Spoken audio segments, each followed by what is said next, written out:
Animated shows that are targeted towards an older audience is something that is becoming more and more mainstream as more people are trying to tackle them and make the best animated show that is suitable for adults. When looking back at the past, you had The Simpsons, Family Guy, and South Park. They were the big animated shows when I was younger, and they had a lot of success as there was no other main players in that field. With all of these shows gradually dying down, and with the rise of Netflix and other platforms, we've seen the increase in adult animated shows being made, such as Rick and Morty, BoJack Horseman, F is for Family, Big Mouth, and so on. However, Final Space was recently put on Netflix and has proven that it can stand up in a league of its own compared to the other shows. Why is this? Well, let's find out. Before I go ahead, make sure you go over to my Twitter at BrainPilot_ to see what I get up to outside of YouTube and to keep up to date. So without further ado, I'm BrainPilot, and let's take a look at why Final Space is the best animated show on Netflix. Listen,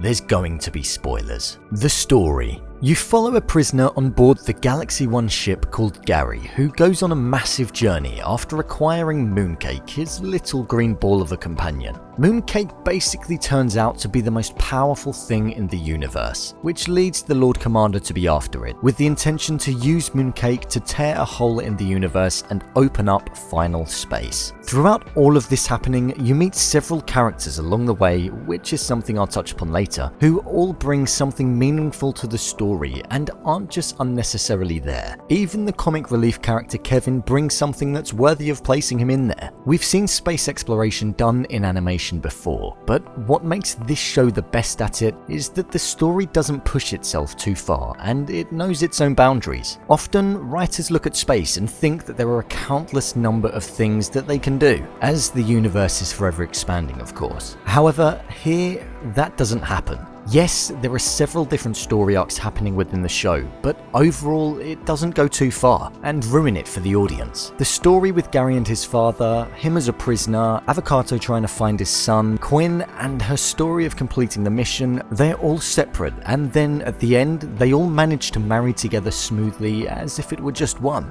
The characters. Gary, Hugh, Kevin, Quinn, Avocado, Little Cato, and the Lord Commander. A small but necessary cast that, as I said earlier, all bring something to the table when it comes to moving the story forward. Gary was an interesting hero-type character to follow, as he didn't necessarily have all the traits that one would have. He wasn't strong, stealthy, he didn't have any powers, and he wasn't even cool. But he had one thing that all heroes have, and it's probably the most important thing. He cares. He cared about every person on the ship, and he cared for the greater good of the universe. And when it came to his prison sentence finishing, he decided to stay and risk his life to save planet Earth. He was a great hero character to follow, and in episode 10, which was the best episode of the show by far, you truly saw who that character was. Avocado and Little Cato were basically the same, as they were father and son, both warrior-type characters who fight to the bitter end. Of course, the storyline happened where they couldn't live happily ever after, and Avocado ended up sacrificing himself for his son. This then led the son to become the warrior that he ended up becoming, the transition from a boy to a man. They were both likable characters that I feel brought the best out in Gary and allowed his character to develop and get in touch with his serious side more. Another character that led him to get in touch with his serious side was Quinn. This was the love interest of the show and was the main reason as to why Gary was keeping his video diary, which is where you'd see his more sensitive side and you'd learn to connect with him a bit more. The Lord Commander was a very, very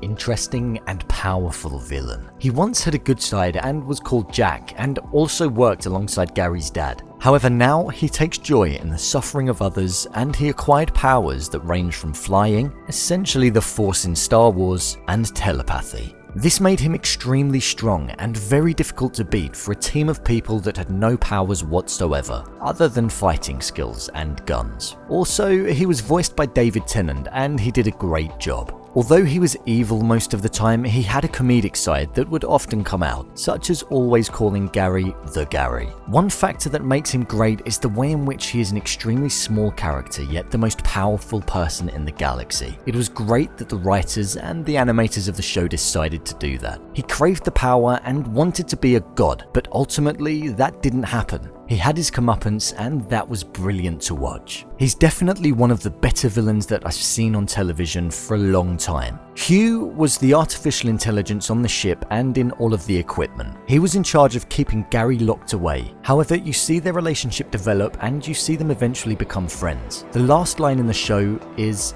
"I'll miss you, friend." And that's what Hugh says to Gary as he's dying and he takes his last breath. He had a lot of comedic value and also a lot of advice for the team throughout the show. He was basically the captain of the ship despite not ever physically being there. But Gary and Hugh's relationship really added to the character development of both of them. The characters over the 10 episodes allowed you to gain an insight into their minds and their emotions, and you went on a journey with them, a journey that consisted of love, death, loneliness, victory, and defeat. It's a roller coaster with the characters and you feel every step of it. You gain an attachment towards them and you care what happens, thus making the ending all the more bitter and sad. Breaking the normality. A growing trend in animated shows that are targeted towards an older audience is to make them as brutal, crude, violent, or involve sex as much as possible. When you look at F is for Family, Rick and Morty, BoJack Horseman, and Big Mouth, what are most probably the most popular animated shows on the streaming service, they all push the boundary with sex, violence, and the language barrier. Whereas Final Space focuses more on the story and the character development, which makes you care all the more. Of course, it involves the odd bit of bad language and blood when somebody gets shot, but it's not exaggerated or made as much of a point as it is in the other shows. This is what I believe makes the show stand above the others. The fact that it realized that it didn't have to go to those extreme levels to be able to target itself towards that age category made me respect it all the more. If the show had have done that, then I don't feel as though it would be as well respected and it would just be seen as another one of those animated shows trying to make a success, which would then make it just part of the crowd. The show really does stand above many others and is definitely worth a watch and what I believe is the best animated show on Netflix. Do you think this is the best animated show on Netflix? If not, what is? Leave a comment down below and don't forget to subscribe.